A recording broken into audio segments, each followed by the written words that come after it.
Biasanya dalam keluarga kalau bapaknya atau ibunya jadi seorang dokter, terus ada anak-anaknya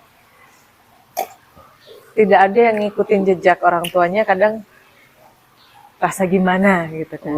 Nah ini ikutin jejak orang tuanya harusnya berbahagia gitu. Harusnya hal yang dicontoh. Jadi contoh, tapi kan jadi terinspirasi dari orang tuanya.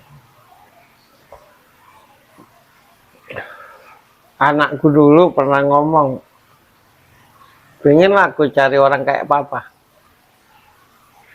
Nah, tidak salah. Ketika seorang anak pengen terjun ke politik, lihat bapaknya Salahnya jadi figur, salahnya di mana? Ya salahnya kenapa nggak ikut partaiku? Oh itu salahnya panjang lebar dari tadi ya cerita. Ya kan, apalagi lo anak presiden. Coba kalau ikut partaiku, tambah bawa pengaruh kan gitu. Sudahlah, basa-basi itu tuh.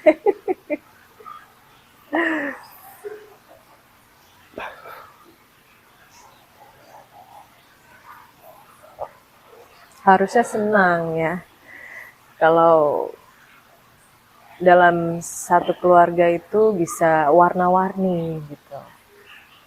Maksudnya ya ada perbedaan saudaranya di partai tidak apa, senang berbeda-beda kalau ada kepentingan. Situ lagi.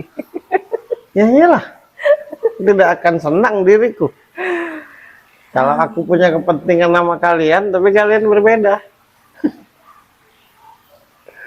Jadi demokrasi itu akan hilang kalau cuma karena kepentingan.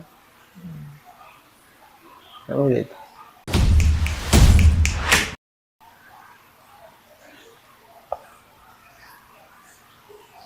Apalagi yang mau ditanya tentang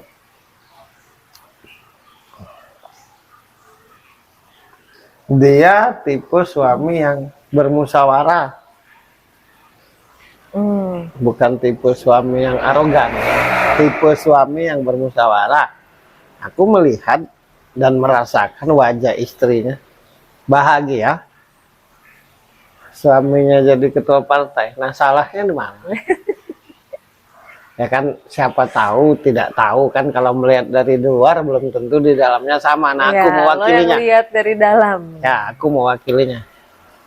Aku pun juga tidak ada kepentingan, makanya santai ngomongnya. Karena tanggung jawabku dengan Tuhanku, bukan dengan manusia. Jadi semua ucap, niat, dan tingkah lakuku itu ku pertanggungjawabkan dengan Tuhan, bukan dengan manusia. Makanya aku ngomong santai.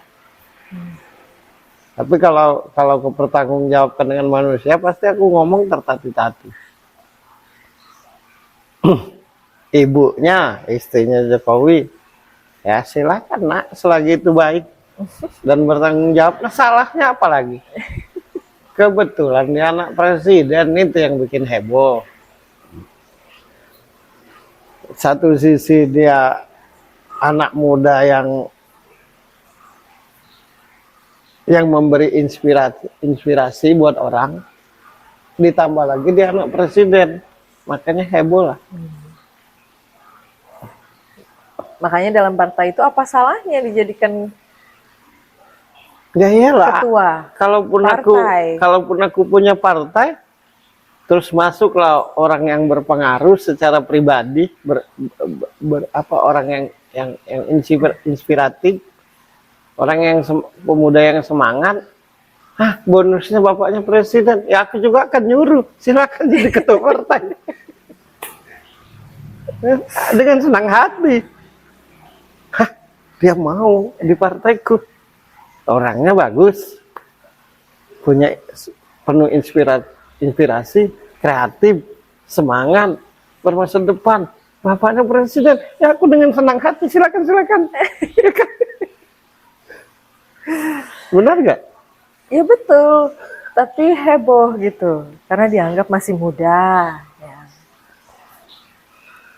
Kemudian ini belum berpengalaman dalam berpolitik. Kan yang penting gini,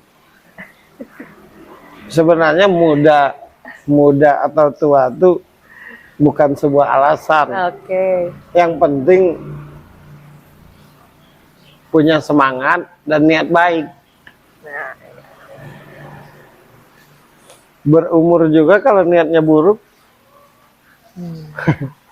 Muda pun kalau niatnya baik, kenapa enggak?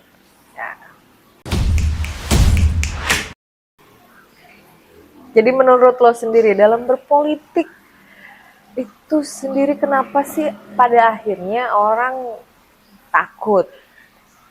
Yang awam ya, yang tidak tahu tentang politik kan Politik menilai itu menurutku, menakutkan. politik itu menurutku kata lain dari tata cara.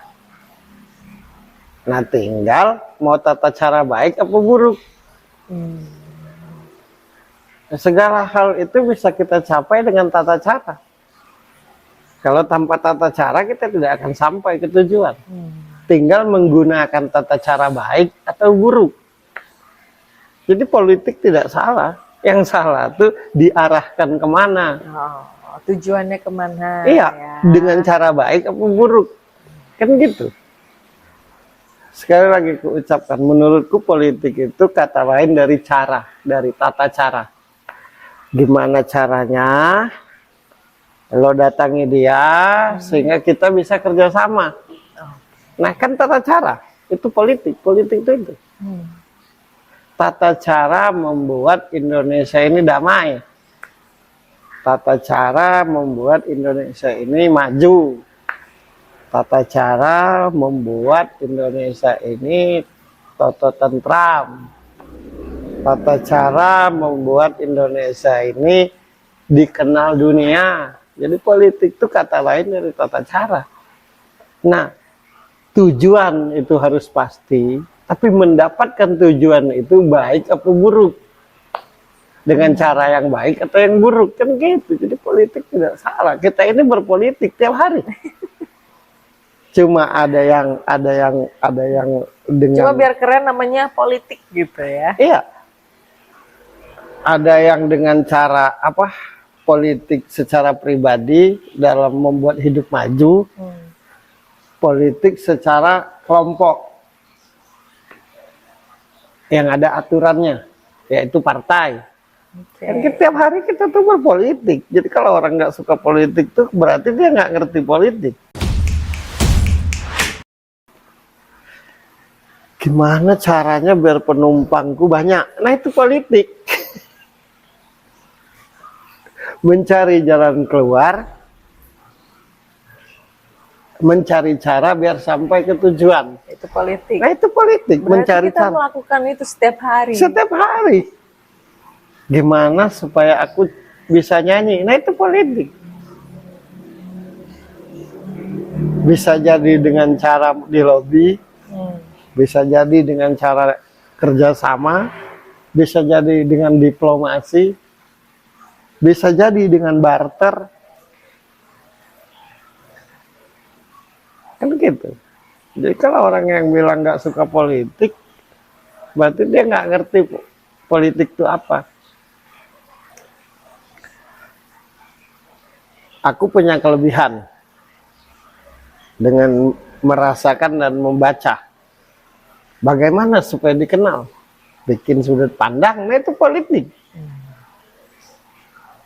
Nah, tinggal tata caraku ini baik apa buruk.